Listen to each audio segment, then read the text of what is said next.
Me siento muy honrado de estar aquí con ustedes. This is not my first language. Ojalá tengamos la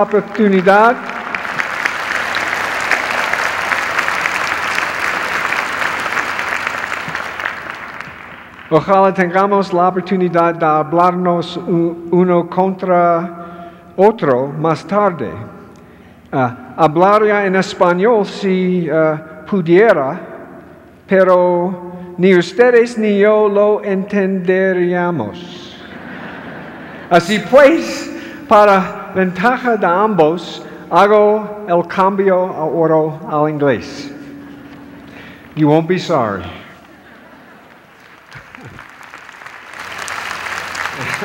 Thank you. So I'm going to talk to you about a book I wrote some years ago called The Paradox of Choice, and I'll begin by identifying what I think pretty much everyone in Western developed societies takes for granted as true. What I call the official syllogism. We all believe that the more freedom we have, the better off we are. If there's one thing people can't have too much of, it's freedom. Every opportunity we have to liberate our children and the citizens of our country is an opportunity we should take. More freedom is good. Everyone believes that. Well, if you do believe it, then what? What are you going to do? Well, how do you increase freedom? You increase freedom by giving people more choice. Freedom without choice is empty, it's hollow, it means nothing. So more freedom means more well-being. More choice means more freedom. If those two things are true, and we all believe they are, then what follows? What follows is that the more choice people have, the better off we are. And we have certainly acted on this set of beliefs. My supermarket, which is not even such a big supermarket, these are the choices I have. 275 cereals, if you can believe it. A bounty of unimaginable riches. This is what supermarkets look like. Aren't we lucky? This, in case you can't tell, is a photograph of an aisle of a Walmart store. The thing to know about this, every single thing in the aisle is Tide. There are 11 billion different kinds of Tide laundry detergent you can buy. So, we have a huge amount of choice in supermarkets. We always had some, and now we have more. But there are other areas of life where there used to be no choice, and now there's a lot of choice. My own favorite is telephone service, because I can remember a time when there was one telephone company. And it made one telephone. So there was no choice to make except when you could get off the phone with your mother-in-law. And life was simpler. In addition to which, since the telephone company owned the phone, it never broke. Those days are gone. These are the phones of the future.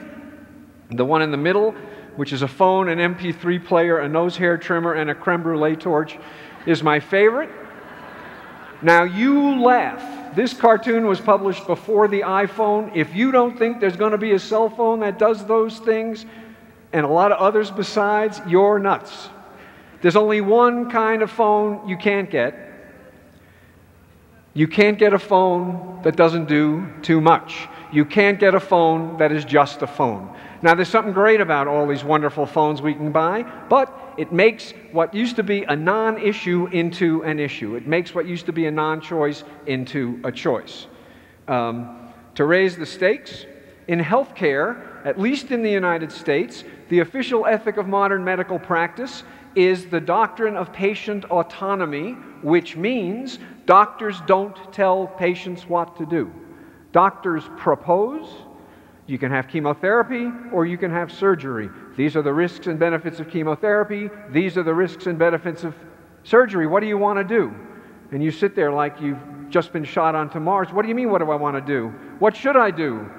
Well, says the doctor, I've told you all I can. Risks and benefits, risks and benefits. What do you want to do? And you say, Doc, if you were me, what would you do? And the doctor, if ethical, then says, "But I'm not you." Now look, there's something good about this. Doctors were arrogant, they were paternalistic, they were completely indifferent to the needs of their patients. This is an improvement on all of that. It is an improvement that most patients don't want. The majority of patients want their doctors to tell them what to do, not to give them a menu. Retirement plans, if you're still lucky enough to have one, which requires that you're still lucky enough to have a job. So the company pension is gone, and what has replaced it is the retirement fund menu, which may include 10, 20, 50, hundreds of different mutual fund options that we get to choose from. Very consequential decision. It could determine whether you retire to a life of relative comfort or a life of eating dog food, and a hard decision to make. And in a few minutes I'll talk about the consequences of this. Work. We get to decide, especially the people in this room, get to decide every minute of every day from any place on the planet whether or not to work. I just want to go home, crawl into bed, and do some more work. And we can. Because of the modern technological revolution, whether or not you work is always a matter of choice.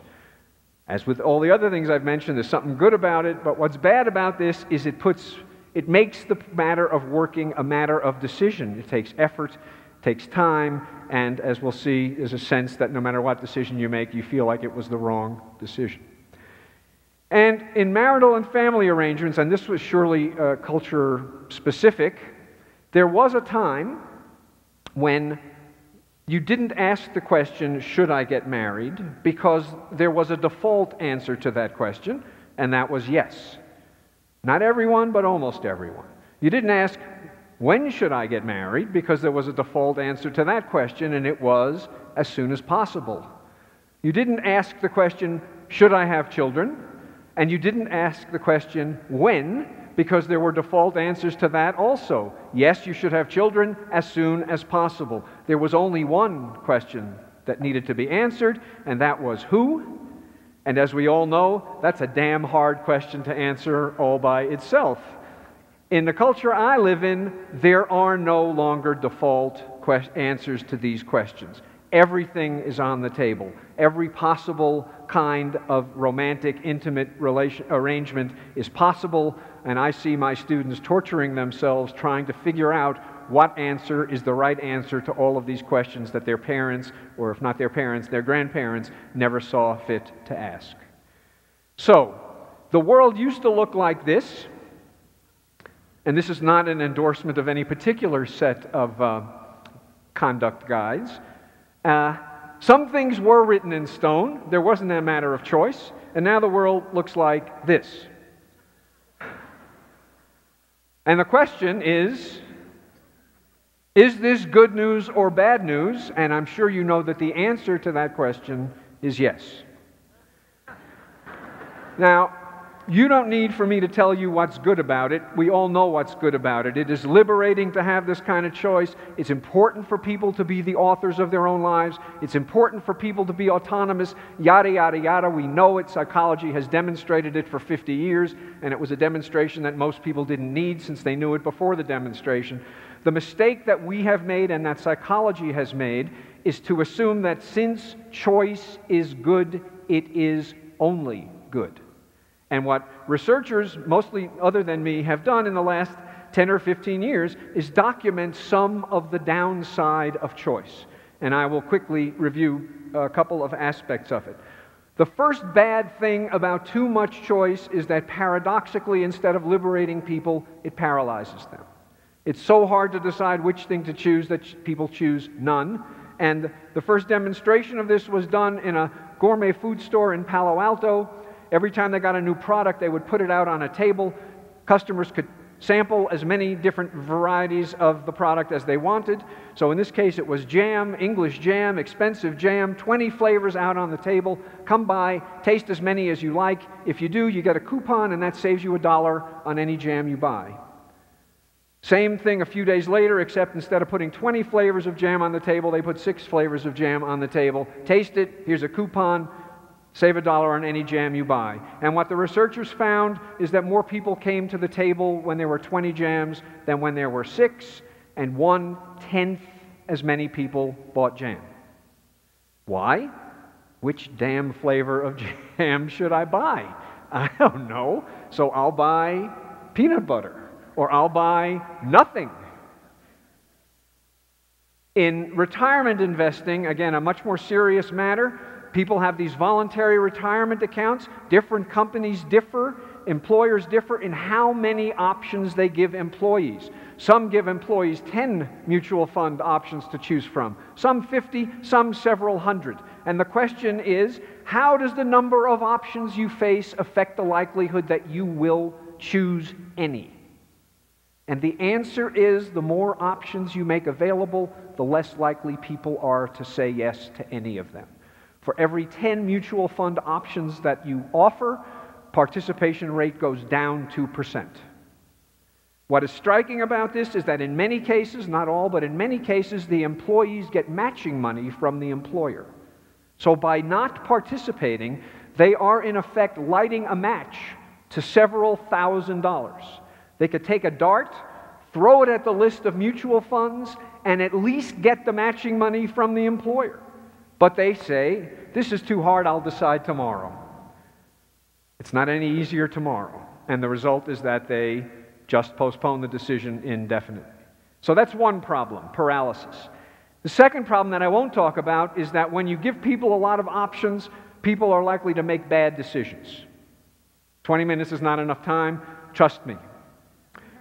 What I will talk about is the third problem, which is if you overcome paralysis and choose, and if you choose well, you make a good decision. If there are too many options, the satisfaction you get from a good decision is undermined. You do well and you feel crappy about how you did. And there are several reasons for this. One is regret. Is the cereal you bought at the supermarket the best cereal? Is it the perfect cereal? Well, you know, there are 275. I don't know. So any little thing that bothers you, like a lot of crumbs at the bottom of the box, or the box seems half empty and you feel like you got ripped off, there are a lot of things that might bother you. Every one of them is a cause for regret. Why? Because somewhere out there in the wilds of the supermarket there was a better cereal. You just know it. And whether or not there's reason to regret the decision, if it wasn't perfect, the existence, the presence of alternatives induces you to regret the decision, and that makes you less satisfied with whatever you've chosen. And that's true even if you've made the right choice. Anticipated regret is, I think, the largest driver of paralysis. There is only one way to avoid regretting a decision, and that is by not making it. So that's one thing that saps the satisfaction we ought to get. Second, missed opportunities. You know, you're trying to decide where to go on vacation. You've got 4 or 5 candidates. They're all attractive in some way. You know, the beaches of Mexico, the ruins of another part of Mexico, the culture of Europe, the crime and dirt of New York. I mean, each city has its own attractiveness. You choose one, and even if you've chosen the right one, you are having to pass up really attractive features of alternatives that you're rejecting and that the chosen option won't provide. So the more options you consider, the more attractive features of options you say no to, the more these opportunity costs build up and the less room there is for you to enjoy what you've chosen, even if you've chosen well. Here's an example. I can't stop thinking about all those available parking spaces back on West 85th Street. So this couple's on vacation in the beach. They live in the center of Manhattan, high-rise buildings. Parking is impossible, but it's August, and everyone in their neighborhood is away on vacation, and he could be parking the car right in front of the house. This is not the way to spend 2 weeks on the beach. Another example.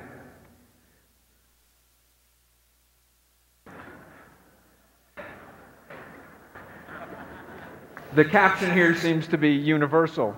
I want to show, the reason I'm showing this to you is this is especially directed at people who are under the age of 30. Here's a really important lesson for you that none of you will believe. You can only do one thing at a time. No matter what you think, you can only do one thing at a time, and whatever it is you're doing, you are not doing other attractive things. And if you spend your time doing one thing, thinking about the other things, it's not going to be a whole lot of fun to be doing whatever it is you're doing. So this is true in the New Yorker. It's also true in the laboratory, but I don't have time to show you that, so just trust me. Isn't that? And it is true, I find, in college graduates. Swarthmore College, where I teach, is a very selective school. We make the world available to our students, encourage them to do everything, learn everything, cultivate every interest and talent. But then when they graduate, they know that this is the time when you walk through one door and hear lots and lots of other doors slam shut, and they can't make the decision. They postpone it. They take menial jobs, hoping that one morning they're going to wake up knowing what the right door is for them to go through. Chances are that magic moment won't come, and even if it does come, chances are that when they walk through that door, that won't stop them from thinking that maybe life would have been better if they had walked through other doors. American universities are bursting at the seams with students taking advantage of psychological services. I believe, I don't have hard evidence on this, a significant reason why is that we are giving students a choice problem that they can't solve. Escalation of expectations. How good is your chosen thing going to be when you're choosing from 2 or 3 options? I went to the Gap I used to buy jeans all the time. I would go in, they had 2 options. I would buy a pair, it didn't fit especially well, but I was satisfied. And I was satisfied because when there are 2 options, how well do you expect jeans to fit? Unless you're a model, unless